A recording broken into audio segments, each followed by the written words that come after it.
Today we're going to be playing through the demonstration scenario, The Cleansing Crusade. We'll be playing as Avulas, who is a high elf theocrat. He's the leader of a group of elves who live in the forests, and whose land is being threatened by an encroaching blight. Now, the first thing we're going to want to do is to choose a research path to take. In Age of Wonders 3, each player has a main class which defines the style of gameplay which they were going to use. A theocrat is a sort of priest, so his main focus is inspiring his people to wage holy war against his enemies. And the skill we're going to choose to research will be this one, Purifying Burst. This is a battlefield-wide enchantment which will remove negative effects from our units. Now, as we can see, as we look around our domain, we have a sort of blight coming in from the north. This is a bad thing since it's going to reduce the amount of income we get in our cities, so we're going to want to do something about that by casting a spell. Now, Avulas, not only is he a theocrat, he's also taken the creation specialization, which gives him access to this spell, Cleanse the Lands. This will allow us to remove the blight and replace it with a temperate landscape, which his people prefer. However, that spell is not going to be ready until next turn. So, next we'll want to have a look around our domain so to get a vague idea of where we stand. So we're going to take our leader from the capital city and move him onto this reflective board to the southwest. Now up to the north I saw this dragon's graveyard over time is going to start producing units that will threaten our empire, so it's quite a high priority for us to try and go and get rid of that. We have a stack here, our hero Ealdor the Fierce, who we can send up north, ready to deal with this next turn. Also, to the west, one of our gold mine appears to have been taken over by a group of human scoundrels. It's obviously not a good thing, so we'll want to get rid of those guys as well. Let's move that leader up here. Select auto combat. It's not going to be a very interesting fight anyway, and that problem at least has been dealt with. Move to the next turn. And our Cleanse the Land spell is ready to be cast. So, we just center on this little sign here, and oops, okay, the blight has been gone, at least from the immediate area, and our citizens are happy.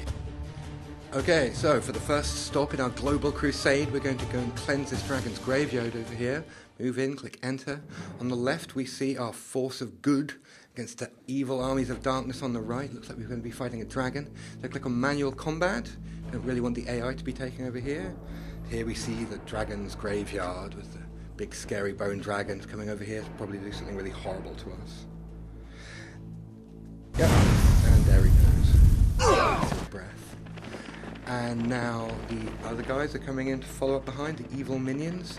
Now, as theocrats, we obviously have a lot of powers to use against the undead and evil things. And the first thing we're going to try is cast the spell Bane of the Unnatural.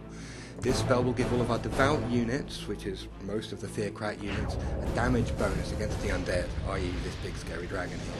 Now, the first thing we want to do is try and flank him. So we move around behind him, try and backstab him. This means the dragon will lose one of its retaliations in order to turn around, and will also take extra damage. Our hero can also move in and flank him again. Once again, he loses one retaliation, and on the second strike he gets a retaliation. Also, maybe try and do a bit more damage with these Crusaders here, see if we can finish him off. Nope, looks like he's made of sterner stuff, so that's not going to work. Now, we do have other things that we need to deal with, so we're going to use a little trick that the theocrat has, which is the convertibility of the evangelist.